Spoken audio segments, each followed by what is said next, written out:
As advocates and policy makers gathered at the Nigeria National Clean Cooking Forum, the question was, how much longer will these families wait for relief with the affordability of clean cooking stoves and other energy sources still a problem? Charles Alpha reports.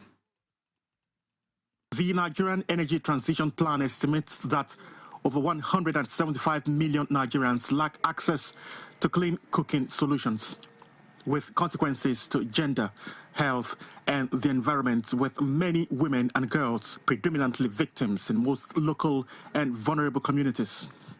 Hajia Fausat Yusuf and Ahmed Tijani are some of the millions of Nigerians who risk their lives daily with smoke from firewood, charcoal, and other traditional fuel, perpetually exposing their homes slowly to the poisoning air they breathe. It's compulsory now because I'm going to cook. Gas, 1 kg is 1,100. At this Nigerian Clean Cooking Forum 2025, with focus on unlocking investment and financing opportunities for Nigerian clean cooking, Hajia Fausat and Tijani are hoping they and many households like them will find relief. Many of the local producers, including Nigerian LNG, are pricing Nigerian-made cooking gas in dollars. Therefore, when the exchange rate of dollar goes up, the cost of refilling our cylinders goes up. It should not be that way. Even at the highest level, this is taking center stage and is a top priority at the level of cabinet to make sure that the legality is moved along. For the Minister of Environment represented, beyond this grave health challenge, the diminishing forest due to deforestation and escalating climate event, efforts must be on unlocking large-scale financing driven by innovation and empower women as key actors in clean energy markets. Our vision is of a cleaner Nigeria where no child gaps from smoke or inefficient cooking, where women and girls are free to strive, pursue education. And the main aim is to protect the environment and reduce greenhouse gas emissions. Charles Alpha, NTA News. In a significant development aimed at enhancing active participation of people with disabilities in the November 8th Anambra State Governorship Election 2025, TAF Africa is in a meeting with key election stakeholders to discuss preparedness of delivering a disability-inclusive election. We'll now join our correspondent Onome Okadibo to brief us on the development over there. Hello, Onome. Many thanks for joining us on the news desk at 6. Thank you so much. We are here in Oka, the Anambra State capital, where there's a stakeholders engagement meeting where TAF Africa is meeting with stakeholders of elections to ascertain the level of preparedness.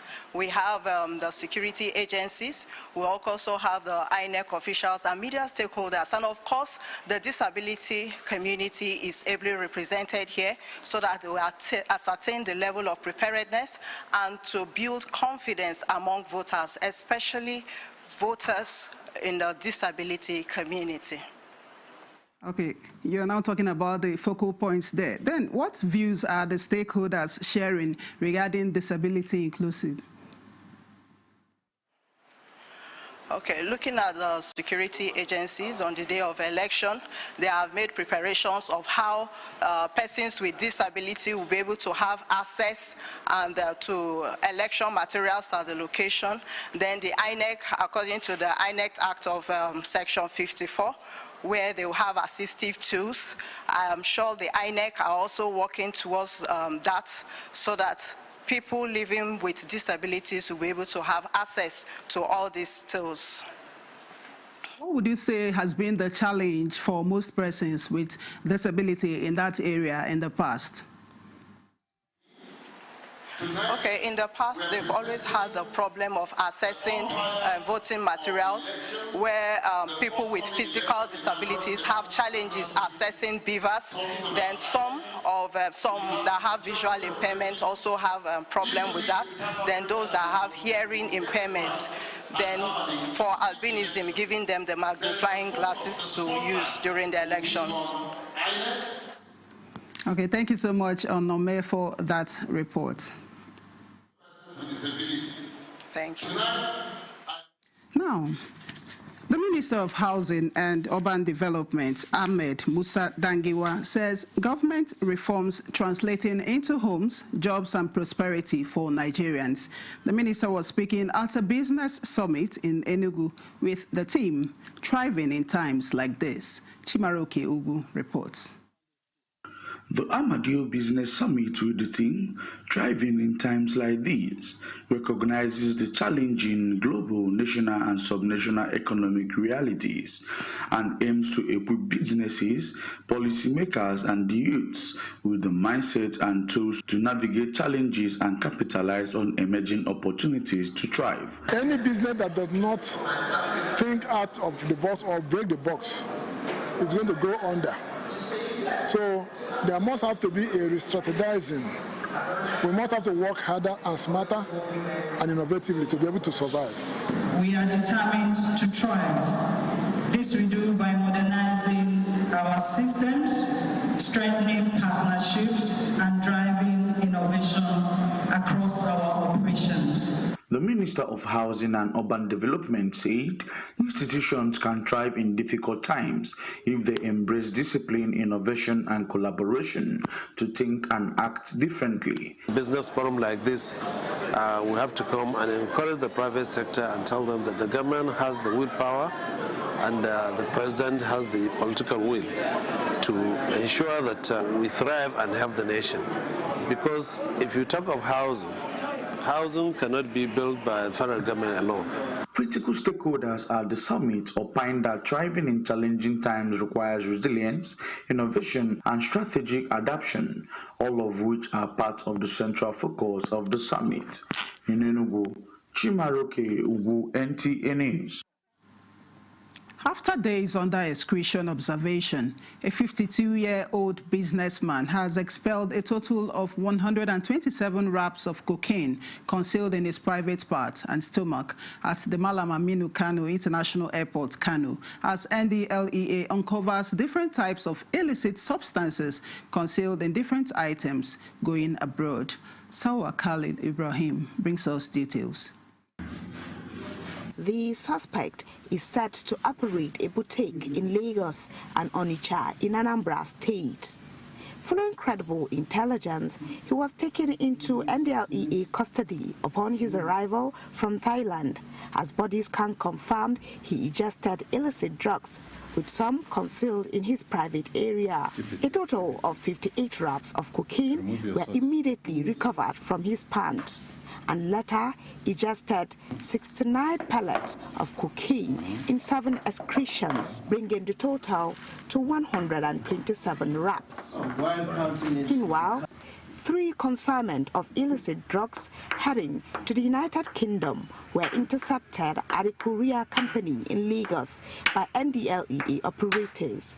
In one of the shipments, 1.74 kilograms of methamphetamine was recovered from blocks of glass ceramics, beads by another set of criminal syndicate to ship 2.6 grams of skunk and 422 grams tapentadol concealed in tablets of black soap heading to Turkey, and 568 grams of loud concealed in containers of herbs going to United Arab Emirates were all thwarted by NDLEA operatives at some courier companies in Lagos.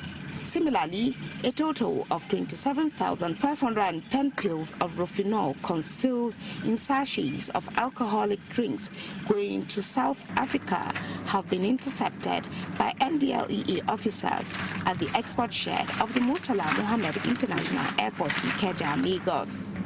In Abuja, Salwa Khalil Ibrahim, NTA News.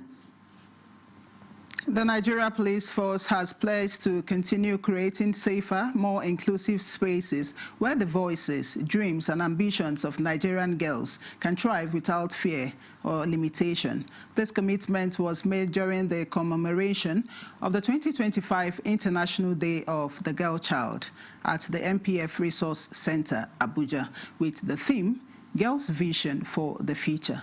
Francis Fom reports. It is the 2025 International Day of the Girl Child, a day of inspiration, creativity, and empowerment. The Nigeria Police Force is all out to nurture the confidence and resilience of the Nigerian girl child, preparing her to become strong mother, visionary leader, and an innovator who will groom patriotic citizens that will follow law and order. This power that identity gives us is what can help us, the Nigerian girl child, create safer spaces for ourselves and others. You are the next generation of leaders, storytellers, and change makers. Build your power on the solid rock of self-respect. Do not build it on the shifting sand of empty fear. It was a moment of enlightenment and motivation. A reminder that the girl child is not limited, but is limitless. We've been able to let them know that their identity is a function of their intentionality. It is not the identity given to them by the society, it's the identity that they internalize and they live out. Now we have empowered them by the knowledge because we advocate for their equality. As part of the celebration, the police organized a series of engaging and educational activities, including empowerment workshops, skills acquisition sessions, technology and innovation training on the importance of speaking out against abuse and discrimination. Francis Fom, NTA News. Comprehensive welfare encompasses not only health care for injuries and trauma, but also robust educational opportunities, meaningful career pathways, and mentorship programs. As a supported family is the cornerstone of a successful veteran. The chairman, Military Pensions Board, Air Vice Marshal Abubakar Adamu, made this known to the 27 regular intake in Abuja. This gathering of individuals who have returned from service, possessing a wealth of discipline, leadership, and specialized skills at great public expense and personal sacrifice. The transition from a structured, mission-driven environment to civilian life can be a profound shock, leaving many veterans feeling adrift and disconnected from the society they swore to protect. Their support must be holistic, addressing the unseen wounds of service as readily as the physical ones.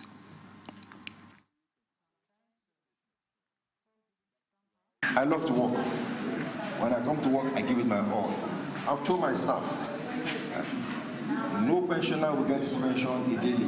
We work hard to ensure that we do that. I owe leadership to everybody. You don't have to know anybody on the board. As long as your documents are complete, we work to ensure that you get your benefits immediately. For we that are retired, it's only when we are called upon that we can support. But as it is, in our various areas of domicile, we can give individual support by trying to give a little support, support to those vigilantes in the local environment to be able to build our security. Ultimately, a robust veterans welfare system is the essential catalyst that allows these dedicated citizens to contribute their quota long after their uniform is retired, making them become community leaders, skilled professionals, mentors, and pillars of civil society. This is the news desk at 6 on NTA News 24. We'll take a break here. There'll be more reports when we return this day. Feel the power of precision, engineered to perfection. Every component is crafted with care, and each design is meticulously tested. From concept to creation, our engineers push the boundaries of technology, seamlessly blending performance and sustainability with a deep commitment to African ingenuity.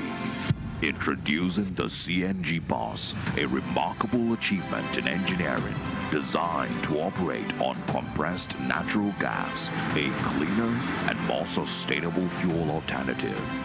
At Innocent Vehicles, we proudly lead the way in creating greener mobility across Africa. And it doesn't stop there. From SUVs to sedans, spacious buses to electric cars, Innocent offers a wide range of models designed to meet every need. Innocent Vehicle, the pride of African road.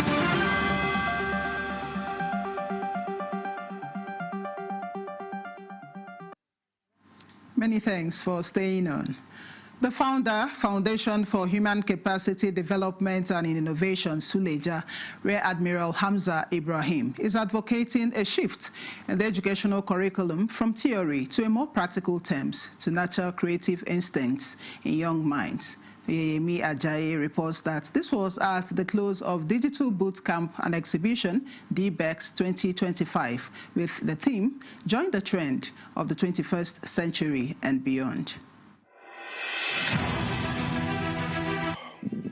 When Umar Farouk Ibrahim was registering into the Foundation for Human Capacity Development and Innovation, Suleja, he thought there was nothing much to learn from there, with the belief that his 5 weeks with them would just avail him just some scientific theories. Amra Hamza, a fresh graduate, had the same inclination. But after a rigorous training in different areas of specialization, new orientation and knowledge sets in. Well, before now, I am a graduate and I'm into printing. Now, the way I came here is not the way I'm living here today, because now I can say I'm equipped with some knowledge of cybersecurity. Use Arduino Uno, that's like a board where we write programs to control hardware. We use softwares to control hardware. So now I feel like with little or with some knowledge I have, I feel like I can create machines, I can create robots that will make our life easier. They are amongst about 60 interns who have been rigorously trained in artificial intelligence, data science and data analytics, software development, microcontroller programming robotics, amongst others. A major emphasis made here is the need for a shift in education to more skills development, saying self-reliance in skills acquisition is a major step towards national growth. Skills. You see, the world now is looking for problem solvers.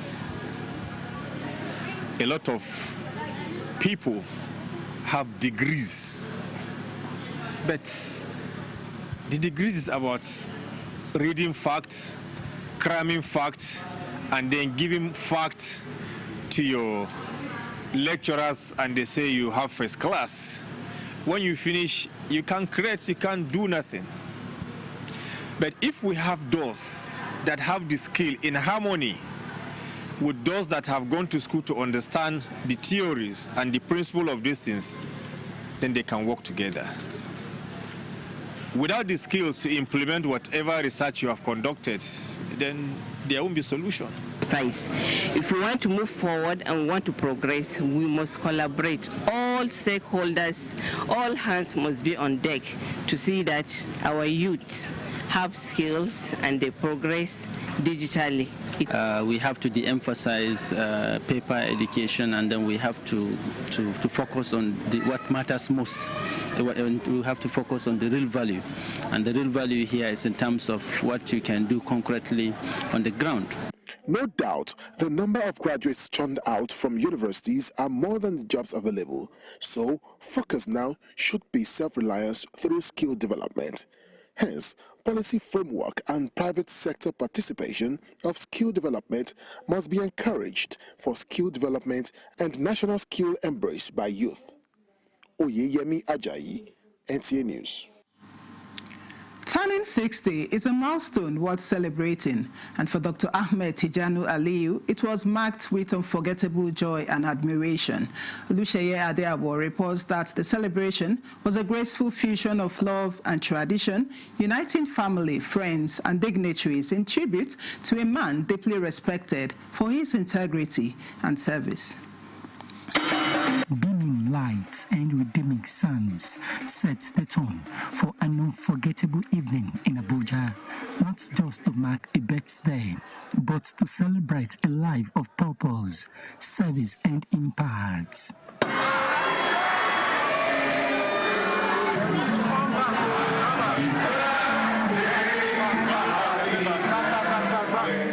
Turning 60 is a milestone many cherish, and for Dr. Ahmed Tijani Aliyu, it is a moment of surprise, gratitude, and honor.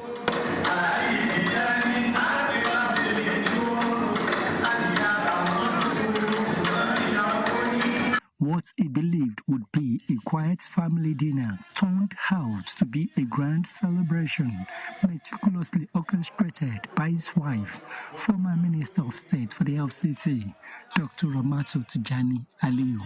To family, friends, and well-wishers, the evening was more than a party. It's a moment to thank God for a life marked by humanity, service, and significant contributions to grassroots development.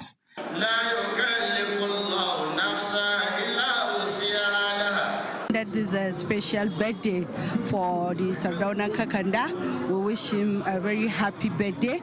May the new chapter he has entered bring more happiness, more wisdom. I wish him long life and prosperity, that he will enjoy the better part of his life in good health. The governor rejoices with the celebrants and is wishing him well, long life.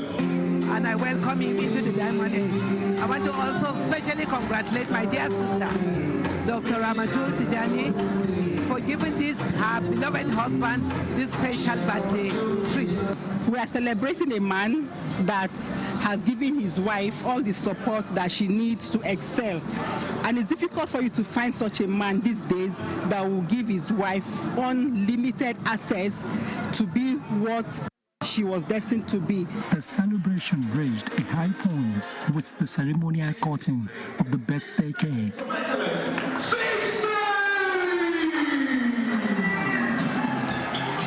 Alhamdulillah, Alhamdulillah, Alhamdulillah. Thank God and thank my family, especially my wife. Well, I've been serving people and I hope to keep serving them going forward. You know what it means? From a royal home of the northern extraction to say you want to be a politician and a female, especially in Kodi. But against all odds, he stood by me. And I want it to be encouragement to other men. For all in attendance, the evening was a beautiful blend of elegance and emotion, a fitting tribute to a man whose 60 years has been defined by grace, dedication, and legacy. In Abuja, Oluseyi Adiagbo, NTA News. This is the news desk at 6 on NTA News 24. Let's take another look at our major stories. Nigeria National Clean Cooking Forum advances affordable clean cooking and energy sources for families. When the exchange rate of dollar goes up, the cost of refilling our cylinders goes up. It should not be that way. War against drug trafficking. 52-year-old businessman excretes 127 wraps of cocaine at Kano Airport.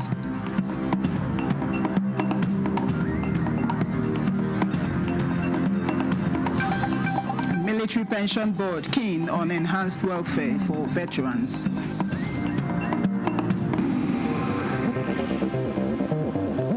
This is NTA News 24. Minister of Foreign Affairs Yusuf Tuga has successfully coordinated the safe and timely travel of Nigeria's national football team, the Super Eagles, to Uyo ahead of their crucial 2026 World Cup qualifier against Benin Republic. A statement from the Ministry of Foreign Affairs said this was a result of the unexpected grounding of the team's aircraft caused by a cracked windscreen during its refueling stop in Luanda, Angola's capital.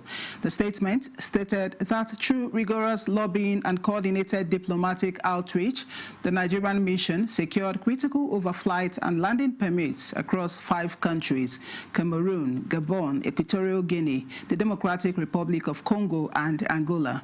These clearances enabled the replacement of aircraft to operate efficiently and ensured that the team departed Luanda without further delay. The swift intervention has been widely commended as an example of proactive diplomacy in service of national interest. Meanwhile, Benin's national team has already arrived in Uyo, setting the stage for a crucial encounter on Tuesday. And that concludes the news desk at 6 on NTA News 24. Many thanks for watching. I am Chinenye Nwei.